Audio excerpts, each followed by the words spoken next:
عليكم ورحمة الله وبركاته. أهلا بكم في حلقة جديدة من برنامج مشوار لاعب على قناة الكرة مع محترم. النهاردة هنتكلم عن مدافع نادي الزمالك سامي الشيشيني، من أكتر المدافعين اللي كانت بتلعب بشكل تكتيكي، ما كانش مدافع بيلعب بشكل تقليدي، كان من أكتر المدافعين اللي بتتحمل الضغط بكل هدوء. عمل إنجازات وتاريخ مع نادي الزمالك في أواخر السبعينات، لم يأخذ حظه في منتخب مصر، كان لاعبا خلوقا داخل الملعب وخارج الملعب. يلا بينا نسمع حكاية الشيشيني. ولد سامي الشيشيني في مصر ونشأ محبا لكرة القدم منذ صغره. انضم لناشئي نادي الزمالك وتألق في الفرق السنية المختلفة، مما أهله للانضمام للفريق الأول. لفت أنظار المدربين بفضل مهاراته في الدفاع وقدرته على التحكم في الكرة تحت الضغط، وهو ما جعله ينتقل سريعا إلى صفوف الفريق الأول. التألق في خط الدفاع. بدأ سامي الشيشيني مشواره مع الفريق الأول للزمالك في أواخر الثمانينات، واستمر في تقديم مستويات قوية خلال التسعينات، حيث أثبت نفسه كمدافع صلب يتمتع بقدرة كبيرة على التمركز الصحيح وقراءة الهجمات. لم يكن مجرد لاعب دفاعي تقليدي، بل كان يمتلك مهارات فنية عالية جعلته قادرا على بناء اللعب من الخلف وصناعة الهجمات من العمق، وهو ما كان ميزة نادرة في المدافعين خلال تلك الفترة. كان هادئا تحت الضغط، مما جعله خيارا أساسيا في التشكيلة الأساسية للزمالك، خاصة في المباريات الكبرى. حقق مع الزمالك العديد والعديد من البطولات المحلية والقارية، وكان جزءا من الجيل الذهبي للفريق. من أبرز إنجازاته الدوري المصري، ساهم في تحقيق أكثر من رقم دولي للزمالك خلال فترة التسعينات، حيث كان من الركائز الأساسية في خط الدفاع. دوري أبطال أفريقيا كان من ضمن الكتيبة التي حققت اللقب الأفريقي، حيث لعب دورا مهما في تأمين الدفاع أمام أقوى الفرق الأفريقية. كأس السوبر الأفريقي كان ساهم في فوز الزمالك بالسوبر الأفريقي، مؤكدا مكانته كأحد المدافعين المميزين في جيله. حقق مع الزمالك كأس مصر، وكان له بصمة واضحة في مشوار الفريق خلال تلك البطولة. ظهر في مباريات القمة، كان دائما حاضرا بقوة في مباريات القمة ضد الأهلي، حيث قدم أداء قويا في العديد من مواجهات القمة. مشواره مع منتخب مصر، لم يحصل سامي الشيشيني على فرصة كبيرة مع المنتخب المصري الأول، لكنه كان ضمن القوائم التي شاركت في بعض الفترات، خاصة خلال فترة التسعينات. رغم قلة مشاركاته الدولية، إلا أن مستواه مع الزمالك كان دائما يجعله مرشحا لتمثيل منتخب مصر. شارك في بعض المباريات الدولية، لكنه لم يحصل على فرصة كبيرة لإثبات قدراته على المستوى القاري. ما بعد الاعتزال، عمل كمدرب مساعد في نادي الزمالك في عدة فترات، وكان جزءا من الأجهزة الفنية التي قادت الفريق خلال مراحل مختلفة. خاض تجربة تدريبية مع فرق أخرى في الدوري المصري، وساهم في تطوير العديد من اللاعبين الشباب. عمل أيضا في مجال الإدارة الرياضية، حيث تم تعيينه في مناصب داخل نادي الزمالك،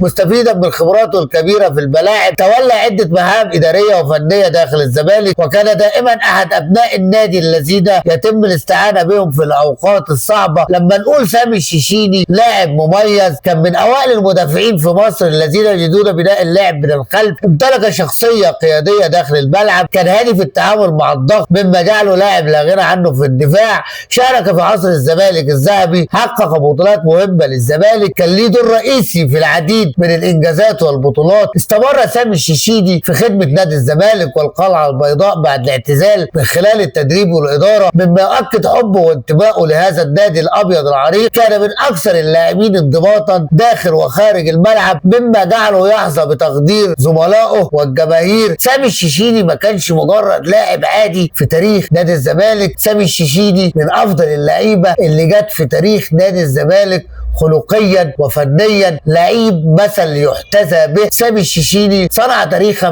مع نادي الزمالك لم يصنعه احد غيره. سيظل سامي الشيشيني مرتبط اسمه بنادي الزمالك كأحد ابناء نادي الزمالك المخلصين، مما جعله محبوب جماهير نادي الزمالك.